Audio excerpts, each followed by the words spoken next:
शहर से दूर एक पुराना हवेली जैसा घर, जिसे कई सालों से किसी ने नहीं खरीदा था। लोग कहते थे कि वहां एक तांत्रिक की आत्मा बसती है, जो वर्षों पहले किसी अज्ञात कारण से मारा गया था। गुप्ता परिवार, जो हाल ही में शहर से इस छोटे कस्बे में आया था, को यह घर काफी सस्ता और आकर्षक लगा। उन्होंने इसे खरीदने का फैसला कर लिया, ये सोचकर कि भूत प्रेत जैसी बातें सिर्फ कहानियों में होती हैं। परिवार में रामेश्वर गुप्ता, उनकी पत्नी सुमित्रा, बेटा रोहन और बेटी पायल थे। शुरुआत के कुछ दिन सामान्य बीते, लेकिन जल्द ही घर में अजीब घटनाएं होने लगी। आधी रात को किसी के मंत्रों का उच्चारण सुनाई देता।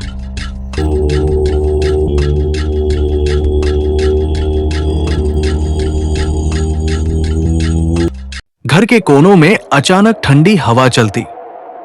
पायल को कई बार ऐसा लगा कि कोई उसे घूर रहा है। रोहन के खिलौने अपने आप हिलने लगे। एक दिन पड़ोस के बुजुर्ग हरिराम जी मिलने आए और उन्होंने बताया कि यह घर एक तांत्रिक का था, जो काले जादू में माहिर था। लेकिन जब गांव वालों को उसकी काली करतूतों का पता चला, तो उन्होंने उसे जिंदा जला दिया। मरने से पहले तांत्रिक ने यह शाप दिया कि जो भी इस घर में रहेगा, उसे वो चैन से नहीं जीने देगा।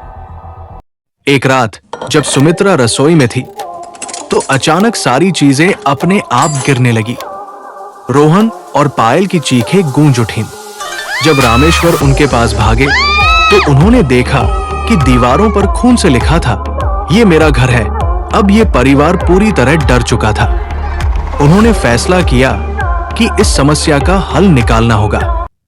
रामेश्वर एक साधु बाबा के पास गए, जो इस क्षेत्र में प्रसिद्ध थे। बाबा ने बताया कि तांत्रिक की आत्मा को मुक्ति देने के लिए एक विशेष अनुष्ठान करना होगा, लेकिन यह आसान नहीं होगा, क्योंकि तांत्रिक की आत्मा बहुत शक्तिशाली थी। बाबा ने घर में हवन और मंत्रों के द्वारा आत्मा को बुलाया। जैसे ही अनुष्ठान शुरू हुआ, पूरा घर हिलने लगा। खिड़कियां तेज हवा से बजने लगी। अचानक एक काली परछाई प्रकट हुई और बाबा के ऊपर झपट पड़ी, लेकिन बाबा ने अपने मंत्रों के प्रभाव से उसे कमजोर कर दिया। आखिरकार आत्मा चिल्लाते हुए धुएं में बदल गई और अंततः मुक्त हो गई। इसके बाद घर में अजीब घटनाएं बंद हो गई। गुप्ता परिवार ने राहत की सांस ली और घर को पूरी तरह शुद्ध करवाया। अब वो हवेली फिर से एक खुशहाल घर बन गई थी। कभी कभी सस्ते सौदों के पीछे बड़ी कहानियां छुपी होती हैं, लेकिन हिम्मत और सच्चे मन से किसी भी बुरी ताकत का सामना किया जा सकता है।